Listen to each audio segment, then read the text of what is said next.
was, I rented the basement, and it began as like a rehearsal studio. I mean, places the bands would come down in all these practice rooms. Then it escalated from coming out of the practice rooms and then building up a stage. Masque was so much more than a club. It was a community where people gathered, hung out, lived, practiced, and there was fashion, there was music, there was friendship, fights, drinking, drugs, sex, you name it, it went down there.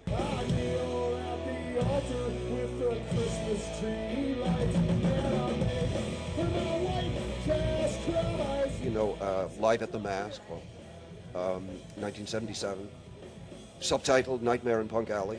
You'll see it's a whole gamut. It's all Masque-specific images. It's like an anthology. It has photographs and flyers at every event, and we try to assemble it chronologically so that you read it like a narrative. I always think of it as somewhat of like an Anglo-Latino kind of collaboration. And then if you look in the book, you see, you know, kind of who was in the audience and who was in the band. You know, there was the Bags, you know, it was like a biracial band. Jeffrey Lee Pierce at the Gun Club, you know, and the Gears. He went to the white high school. I went to the Chicano high school. For 3 years we didn't see each other. One day I heard a punk rock band. I walked in to see who it was. It was him. The beginning of the end. August 7th. All the glitter rock went right off the eyelids, and I got like studs. He went from platforms to Converse. The Plugz, that's you know, just one of the all-time greats. The Plugz with Tito, Larriva, Barry McBride, Charlie Quintana, are a predominantly Latino band that produced the first full-length album out of the whole 1977 scene. That was the Electrify Me album.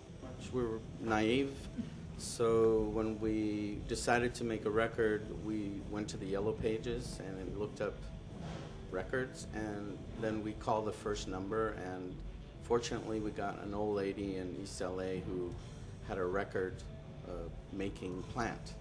And she said, "Get a paper and pencil, honey." And she told me what to do. Make a tape, get labels.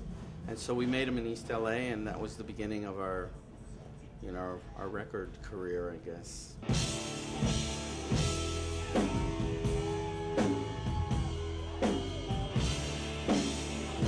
It's great. It's like, I think there's 12 bands. Obviously the Germs couldn't play because Darby's dead, so we had a bunch of teenage kids from Culver City called the Diffs, and they covered for the Germs. And then some of the original bands, the Eyes and the Plugz.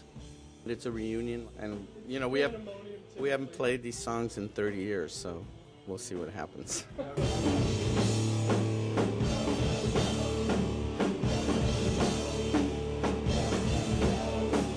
Well, I play with Social Distortion, so I'm still kind of in the scene, and it's, I think that it's growing more. I mean, you know, the Green Day and all this crap, you know, I think all those new punk bands they're cute, but it's just, I just don't think it's as edgy as it was back then, because we were starving, and we had, you know, it was hard to walk around the street because either the cops would beat it out of you, or the, you know, jocks would beat it out of you. When we started playing, there was no place to play.